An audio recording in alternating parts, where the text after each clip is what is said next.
when it started, I was in my house, and then because my house isn't too far from Pakistani area in Middlesbrough, it was Yeah. more like a target. So like they literally targeted my like the streets behind me's area, and it was really really bad because I could hear the screaming and the shouting. Like it was scary. It was so bad because as I was hearing that, I was seeing videos online and how they were breaking and attacking people, especially people of color and other and Muslims as well. So like it was really really bad. That moment when I made that viral video, it was Mm. really really bad. Like I was actually terrified and scared, because like knowing that I could get attacked for my skin color without even doing anything, it was a scary point in my life.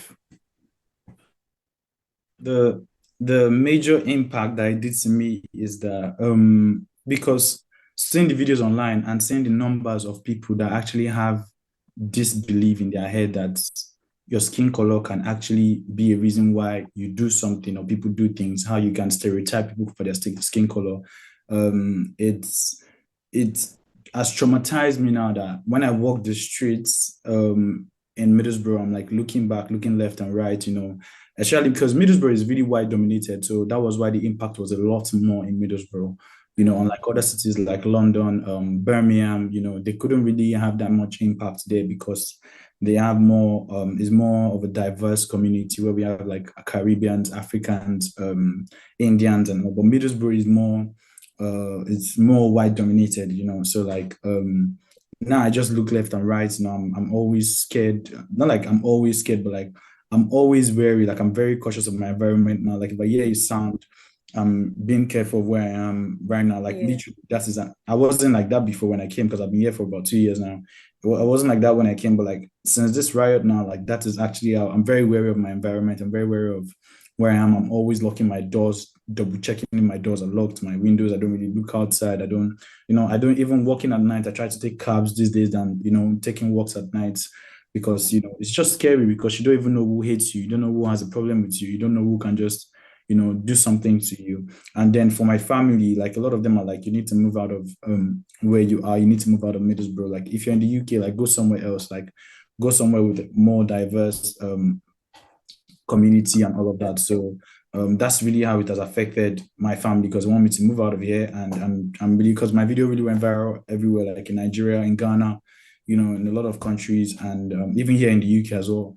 So they just want me to move out of here and like just go somewhere else. Because literally why I'm here is because, like I said, I'm a filmmaker. I studied film in Teesside University in Middlesbrough, which was destroyed like big time during the riot as well. That's the university I graduated from. Yeah, So you mentioned that. literally that's the reason why I'm here in Middlesbrough. And now I'm done with school. So literally I'm just looking for a job in my field so that I can, explore and move out of here because it is scary to literally stay here as a black man.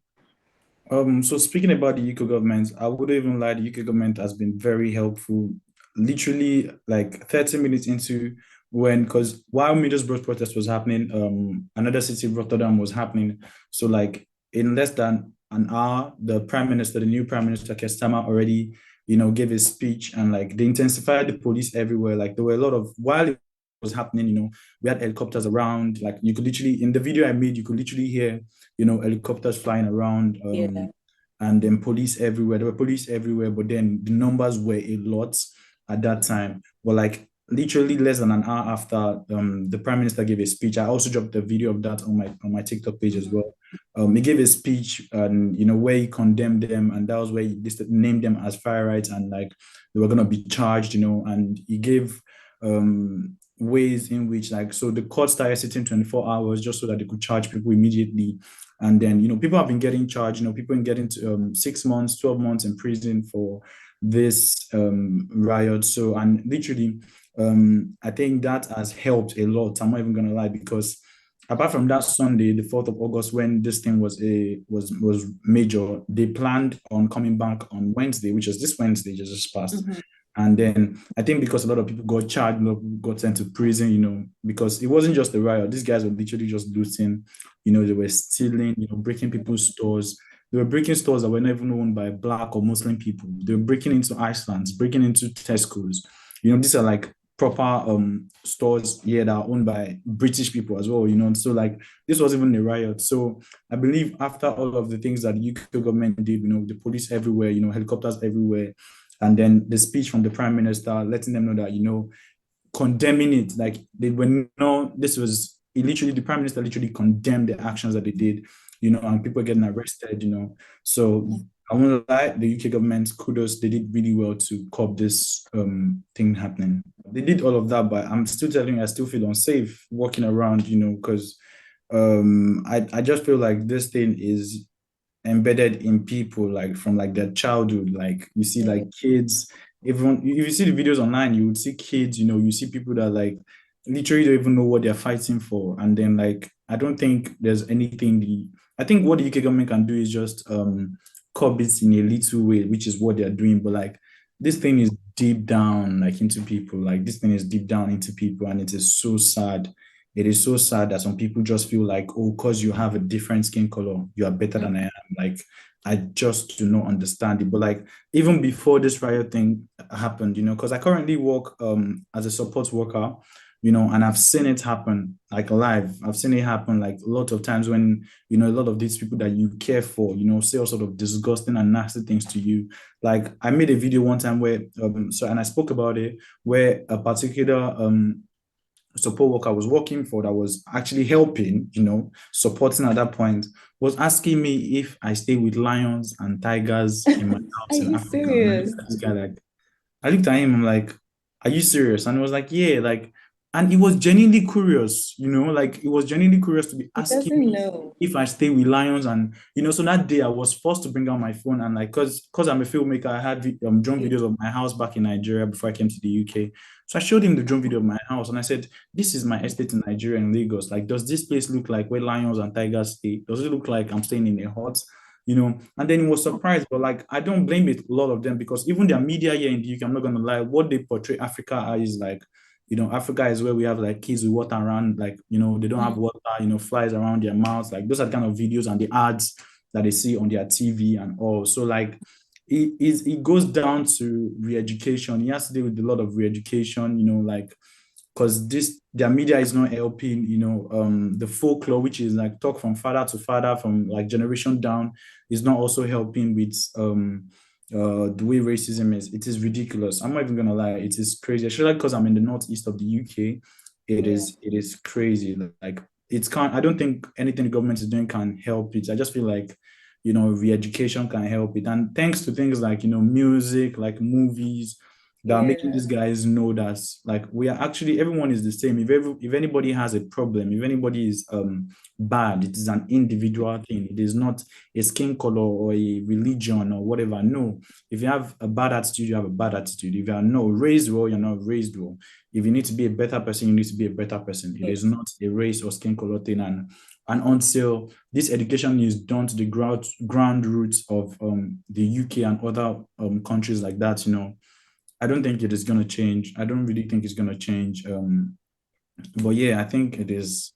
It is the life that we live in, and I didn't used to know this when I stayed in Nigeria. But like coming here in the UK and seeing it, and now getting to this point, it is just really scary that the world just needs love sincerely because it's crazy. It is All crazy. right. So the final question is that what role do you think social media has played in the escalation of the riots and or calming the situation? And then finally, what message would you like to send to your colleagues and people like you who are facing issues like that, who are being impacted by the riots?